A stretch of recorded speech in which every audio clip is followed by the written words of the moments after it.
जय हिंद साथियों, good morning. मैं आपका दोस्त एंड होस्ट बिलास जैन स्वागत करता हूं आप सबका एसएलएच एकेडमी पर डेली करंट अफेयर्स की क्लास में। दोस्तों, आप सबका स्वागत है और आप सबसे विनम्र अनुरोध है कि आप सब वीडियो को अंत तक बिना स्किप किए हुए पूरा मन लगाकर देखें। और दोस्तों, अगर आपको वीडियो पसंद आए तो प्लीज वीडियो को लाइक करें, कमेंट करें, शेयर करें और चैनल को सब्सक्राइब करना बिल्कुल भी ना भूलें। साथ ही बेल आइकन प्रेस कर लें जिससे हमारी लेटेस्ट नोटिफिकेशन आपको तुरंत मिलती जाए। आपका ज्यादा समय ना लेते हुए देखते हैं आज का पहला प्रश्न। आज का पहला प्रश्न है, निम्न में से कौन सा देश यूएई को पीछे छोड़कर भारत का दूसरा सबसे बड़ा तेल आपूर्तिकर्ता देश बन गया है? मतलब जो भारत को तेल देने वाला बन गया है। तो आपके ऑप्शन है: A Japan, B Nepal, C America और डी चीन। तो दोस्तों, आपको बता दें कि अमेरिका एक ऐसा देश है जो यूएई को पीछे छोड़कर भारत का दूसरा सबसे बड़ा तेल आपूर्तिकर्ता देश बन गया है। भारत विश्व का चौथा सबसे बड़ा आयातक और उपभोक्ता है। तो याद रखें दोस्तों, कच्चे तेल का भारत तीसरा सबसे बड़ा आयातक और तीसरा ही सबसे बड़ा उपभोक्ता है। भारत ने तेल उत्पादक देशों से बार बार आपूर्ति बढ़ाने की अपील की जिससे वैश्विक आर्थिक सुधार में मदद मिल सके।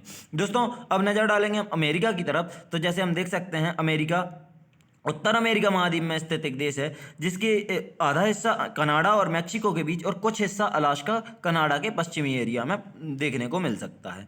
दोस्तों, अमेरिका के राष्ट्रपति जो बिडेन है, अमेरिका की उपराष्ट्रपति कमला हैरिस, अमेरिका की राजधानी वॉशिंगटन डीसी है, अमेरिका की मुद्रा अमेरिकी डॉलर है। दोस्तों, अमेरिका विश्व में क्षेत्रफल व जनसंख्या की दृष्टि से विश्व का तीसरा सबसे बड़ा देश है। तो इससे बड़े क्षेत्रफल में रूस और कनाडा तथा जनसंख्या में चीन और भारत है। विश्व का सबसे बड़ा बंदरगाह न्यूयॉर्क बंदरगाह अमेरिका में स्थित है दोस्तों। तथा ये विश्व का सबसे बड़ा जंक्शन शिकागो जंक्शन, यह भी अमेरिका में ही है। विश्व का सबसे व्यस्त अंतर्राष्ट्रीय हवाई अड्डा अटलांटा हवाई अड्डा है जो कि अमेरिका में है। तथा विश्व का ऑटोमोबाइल उद्योग का केंद्र डेट्रॉइट है और भारत का ऑटोमोबाइल उद्योग का केंद्र पीथमपुर है जो मध्य प्रदेश के धार जिले में स्थित है। दोस्तों, विश्व के आईटी सेक्टर का हब सिलिकॉन वैली अमेरिका में ही स्थित है और भारत का सिलिकॉन वैली बेंगलुरु शहर को कहा जाता है। साथ में अन्य महत्वपूर्ण तथ्य देखें अगर अमेरिका से रिलेटेड, तो अमेरिका कनाडा के साथ प्राकृतिक सीमा जो है इसकी 49 डिग्री समानांतर रेखा बनाती है। और मक्का व सोयाबीन उत्पादन में अमेरिका विश्व में प्रथम स्थान पर है। विश्व का पहला national park Yellowstone national park America में है। वॉशिंगटन डीसी में विश्व बैंक तथा आईएमएफ का मुख्यालय है। तो अमेरिका की राजधानी वॉशिंगटन डीसी में विश्व बैंक तथा आईएमएफ का मुख्यालय है। और अमेरिका के न्यूयॉर्क शहर में यूएनओ का मुख्यालय है जो कि विश्व का सबसे बड़ा बंदरगाह है, अभी बताया आपको। भारत का ऑटोमोबाइल हब पीथमपुर को कहा जाता है तथा भारत का आईटी सेक्टर का हब बेंगलुरु शहर को कहा जाता है, यह भी आपको बताया। तथा स्टैच्यू ऑफ लिबर्टी नामक मूर्ति एक प्रतिमा है जो कि न्यूयॉर्क में स्थित है। दोस्तों, भारत और अमेरिका के बीच हुए सैन्य अभ्यास, यह महत्वपूर्ण तथ्य है तो आप बहुत अच्छे से देखें। वज्र प्रहार सैन्य अभ्यास, मालाबार सैन्य अभ्यास, टाइगर ट्रम्प सैन्य अभ्यास और युद्ध सैन्य अभ्यास, ये 4 सैन्य अभ्यास अमेरिका और भारत के बीच में संयुक्त रूप से होते हैं। देखते हैं आज का अगला प्रश्न। आज का अगला प्रश्न है, अंतर्राष्ट्रीय सौर गठबंधन के महानिदेशक के रूप में निम्न में से किसने पदभार ग्रहण किया?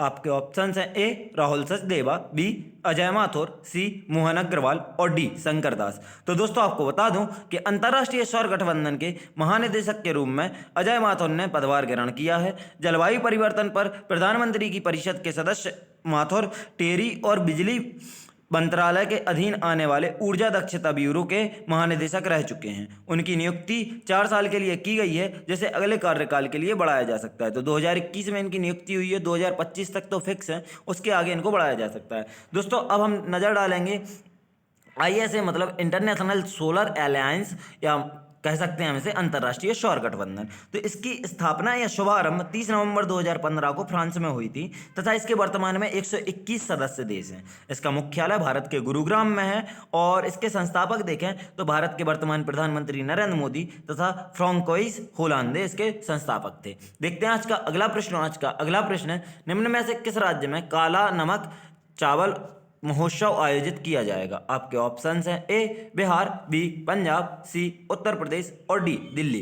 तो दोस्तों, आपको बता दें कि निम्न में से उत्तर प्रदेश राज्य में काला नमक चावल महोत्सव आयोजित किया जाएगा। काला नमक चावल महोत्सव में रंगारंग सांस्कृतिक कार्यक्रम भी आयोजित किए जाएंगे जिसमें स्थानीय कलाकारों एवं छात्रों को अपनी प्रतिभा प्रदर्शन का मौका मिलेगा। काला नमक चावल बुद्ध के महाप्रसाद के रूप में प्रतिष्ठित है। तो दोस्तों, याद रखें, अगर यह पूछ लिया जाए काला नमक महोत्सव का किस धर्म से संबंध है, तो आप याद रखें बौद्ध धर्म से संबंधित है और यह बुद्ध के महाप्रसाद के रूप में प्रतिष्ठित है। नजर डालेंगे दोस्तों उत्तर प्रदेश की तरफ। तो जैसे उत्तर प्रदेश भारत का उत्तरी हिस्से में राज्य जो अंतर्राष्ट्रीय सीमा नेपाल से, बाकी अन्य 8 राज्यों और केंद्र शासित प्रदेश से इसकी राजकीय सीमा लगती है। इसकी राजधानी लखनऊ है जो कि गोमती नदी के तट पर स्थित है। तो दोस्तों, याद रखें। उत्तर प्रदेश की राजधानी लखनऊ गोमती नदी के तट पर स्थित है। उत्तर प्रदेश के मुख्यमंत्री योगी आदित्यनाथ तथा राज्यपाल आनंदीबेन पटेल हैं। उत्तर प्रदेश की स्थापना 24 जनवरी 1950 को हुई थी। उत्तर प्रदेश की जनसंख्या की दृष्टि से देखें अगर दोस्तों तो भारत का सबसे बड़ा राज्य तथा क्षेत्रफल की दृष्टि से चौथा सबसे बड़ा राज्य है। दोस्तों अगर इसकी सीमा देखें तो नेपाल से अंतर्राष्ट्रीय सीमा उत्तराखंड, बिहार, झारखंड, हरियाणा, राजस्थान, मध्य प्रदेश, छत्तीसगढ़ और हिमाचल प्रदेश 8 राज्य तथा दिल्ली एक केंद्र शासित प्रदेश से सीमा साझा करता है, जो कि इन्हीं कारण से यह सर्वाधिक राज्यों से सीमा साझा करने वाला राज्य है। दोस्तों भारत की सबसे बड़ी विधानसभा 403 सदस्यों के साथ उत्तर प्रदेश विधानसभा है तथा अगर उत्तर प्रदेश में स्थित राष्ट्रीय उद्यान देखें तो दुधवा राष्ट्रीय उद्यान, चंबल अभ्यारण्य, पीलीभीत टाइगर रिजर्व, नवाबगंज पक्षी अभ्यारण्य, चंद्रप्रभा राष्ट्रीय उद्यान और कैमूर राष्ट्रीय उद्यान यहाँ के प्रमुख राष्ट्रीय उद्यान हैं, जिनमें से आप दुधवा, चंबल अभ्यारण्य, पीलीभीत टाइगर रिजर्व और अपना चंद्रप्रभा राष्ट्रीय उद्यान को बहुत अच्छे से याद रखें। दोस्तों आपको बता दें कि उत्तर प्रदेश देश में गेहूं व गन्ना का अग्रणी उत्पादक राज्य है तथा आपको यह भी बता दें कि उत्तर प्रदेश का उच्च न्यायालय इलाहाबाद उच्च न्यायालय एशिया का सबसे बड़ा उच्च न्यायालय है। तो दोस्तों आप और अच्छे से याद रखें। साथ में उत्तर प्रदेश के लोकगीत भी याद रखें। बिरहा, रशिया और आला यहाँ के प्रमुख लोकगीत हैं। देखते हैं आज का अगला प्रश्न। आज का अगला प्रश्न है, भारतीय क्रिकेट टीम के किस पूर्व कप्तान को भारतीय पेशेवर गोल्फ टूर PGTI के बोर्ड में सदस्य के रूप में शामिल किया गया है? तो दोस्तों आप नाम से कंफ्यूज ना हो, अगर ऑप्शंस में आपको क्रिकेटर का नाम दिखता है और पेशेवर गोल्फ टूर के सदस्य के रूप में पूछा जाए तो आप याद रखना कि किन्हें चुना गया। आपके ऑप्शंस हैं ए महेंद्र सिंह धोनी, बी राहुल द्रविड़, सी सचिन तेंदुलकर और डी कपिल देव। तो दोस्तों आपको बता दें भारतीय क्रिकेट टीम के पूर्व कप्तान कपिल देव को भारतीय पेशेवर गोल्फ टूर के बोर्ड में सदस्य के रूप में शामिल किया गया है। दोस्तों कपिल देव भारतीय क्रिकेट इतिहास के पहली विश्व कप विजेता टीम के कप्तान थे। तो भारत ने पहला विश्व कप अपने इतिहास में कब जीता था क्रिकेट विश्व कप में? 1983 में। तो कपिल देव 1983 की उस टीम के कप्तान थे। इनकी अगुवाई में भारतीय टीम ने 1983 में विश्व कप जीता था। देखते हैं आज का अगला प्रश्न। आज का अगला प्रश्न है, भारत के किस अंतर्राष्ट्रीय महिला तलवारबाज ने इस साल 23 जुलाई से शुरू होने वाले टोक्यो ओलंपिक के लिए क्वालिफाई कर लिया है? दोस्तों आपके ऑप्शंस हैं ए ज्योतिका दत्त, बी भवानी देवी, सी अंकिता रैना और डी मोहिनी अग्रवाल। तो दोस्तों आपको बता दें कि भारत की भवानी देवी ऐसी महिला तलवारबाज हैं जिन्होंने 23 जुलाई से शुरू होने वाले टोक्यो ओलंपिक के लिए क्वालिफाई कर लिया है। दोस्तों इनका नाम बहुत अच्छे से आप याद रखें क्योंकि ओलंपिक के लिए क्वालिफाई करने वाली भवानी पहली भारतीय तलवारबाज बनी है। टोक्यो ओलंपिक 23 जुलाई से शुरू होगा और 8 अगस्त तक चलेगा। भवानी ने साल 2017 में आइसलैंड में पहली बार कोई अंतर्राष्ट्रीय टूर्नामेंट जीता था। और दोस्तों यह लाइन बहुत अच्छे से याद रखना कि भवानी पहली भारतीय तलवारबाज है जिन्होंने ओलंपिक के लिए क्वालिफाई किया है। देखते हैं आज का अगला प्रश्न। आज का अगला प्रश्न है, जम्मू और कश्मीर प्रशासनिक परिषद ने आवास और शहरी विकास विभाग के कितने लाख रुपए तक के ब्याज मुक्त ऋण प्रदान करने के प्रस्ताव को मंजूरी दे दी है? आपके ऑप्शंस हैं ए 2 लाख रुपए, बी 4 लाख रुपए, सी 7 लाख रुपए और डी 8 लाख रुपए। तो दोस्तों आपको बता दें जम्मू और कश्मीर प्रशासनिक परिषद के आवास और शहरी विकास विभाग ने 2 लाख रुपए तक के ब्याज मुक्त ऋण प्रदान करने के प्रस्ताव को मंजूरी दे दी है। दोस्तों यह मंजूरी राज्यपाल मनोज सिन्हा के नेतृत्व में दी गई है। यह ब्याज मुक्त ऋण 10 वर्षों की अवधि के लिए प्रदान किया जाएगा। इसमें 6 महीने की मोहलत भी शामिल है। इस ऋण राशि को 2500 रुपए की मासिक किस्त द्वारा चुकाया जा सकता है। दोस्तों जम्मू कश्मीर के बारे में बेसिक सी जानकारी देखेंगे जो कि स्क्रीन पर ना दे पाने के लिए मैं माफ़ी चाहता हूं। जम्मू कश्मीर की राजधानी गर्मियों में श्रीनगर तथा शीतकालीन राजधानी जम्मू होती है। यहाँ के उपराज्यपाल मनोज सिन्हा हैं। अभी आपको बताया जम्मू कश्मीर की सीमा हिमाचल प्रदेश और पंजाब से साझा करता है तथा अगर अंतर्राष्ट्रीय देखें तो पाकिस्तान, चीन और अफगानिस्तान से। दोस्तों लेकिन लद्दाख के अलग हो जाने के बाद यह चीन और अफगानिस्तान से इसकी सीमा नहीं लगती, अब सिर्फ पाकिस्तान से अंतर्राष्ट्रीय सीमा लगती है। यहाँ के अगर प्रमुख त्यौहार देखें तो वीर भवानी मेला यहाँ का प्रमुख मेला है, खीर भवानी मेला दोस्तों, और सिंगो खब्बा सिंधु उत्सव यहाँ का प्रमुख उत्सव है। दोस्तों यहाँ पर अगर झीलें देखें तो देश की बहुत अच्छी अच्छी झीलें यहाँ पर हैं। डल झील, नागिन झील, बूलर झील और मानस बल झील यहाँ की प्रमुख 4 झीलें हैं। ऑलमोस्ट यहाँ पर बहुत झीलें हैं, सबके नाम बता पाना यहाँ पर पॉसिबल नहीं। अगर यहाँ के नेशनल पार्क देखें तो Dachigam national park, Salim Ali national park, Kazinag national park, Kishtwar national park, Gulmarg national park और नंदिनी नेशनल पार्क यहाँ के प्रमुख नेशनल पार्क हैं। जिनमें से आप दाचीगाम बहुत अच्छे से याद रखें दाचीगाम का मतलब 10 गांव होता है।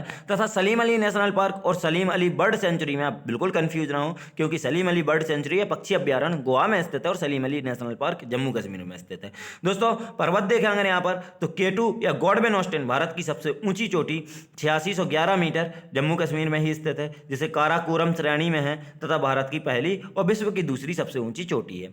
दोस्तों यहाँ पर अगर बांध देखें तो बगलीहार बांध चिनाब नदी पर, दुलहस्ती बांध चिनाब नदी पर, सलाल बांध चिनाब नदी पर, निमू बाजगो डैम सिंधु नदी पर तथा उरी 2 बांध झेलम नदी पर। तो दोस्तों आप याद रख सकते हैं बगलीहार, दुलहस्ती और सलाल यह तीनों चिनाब पर है, निमूबाजगो डैम सिंधु पर तथा उरी 2 बांध झेलम नदी पर स्थित है। देखते हैं आज का अगला प्रश्न। आज का अगला प्रश्न है हाल ही में राष्ट्रीय टीकाकरण दिवस कब मनाया गया है? आपके ऑप्शन है ए 14 मार्च, बी 15 मार्च, सी 16 मार्च और डी 17 मार्च। तो दोस्तों आपको बता दें हाल ही में 16 मार्च को राष्ट्रीय टीकाकरण दिवस मनाया गया है। राष्ट्रीय टीकाकरण दिवस मनाने के पीछे मुख्य उद्देश्य सभी लोगों को पोलियो के खिलाफ जागरूक करने और दुनिया से इसे पूरी तरह से मिटाने का प्रयास करना है। 2021 में राष्ट्रीय टीकाकरण दिवस महत्वपूर्ण है क्योंकि देश ने अपना सबसे बड़ा कोविड-19 टीकाकरण कार्यक्रम शुरू किया है। दोस्तों कोविड-19 रिटर्न के केसेस आप सुन रहे हैं तो आप लोगों से निवेदन है आप लोग सुरक्षित रहें और अपनी सुरक्षा का ध्यान रखें।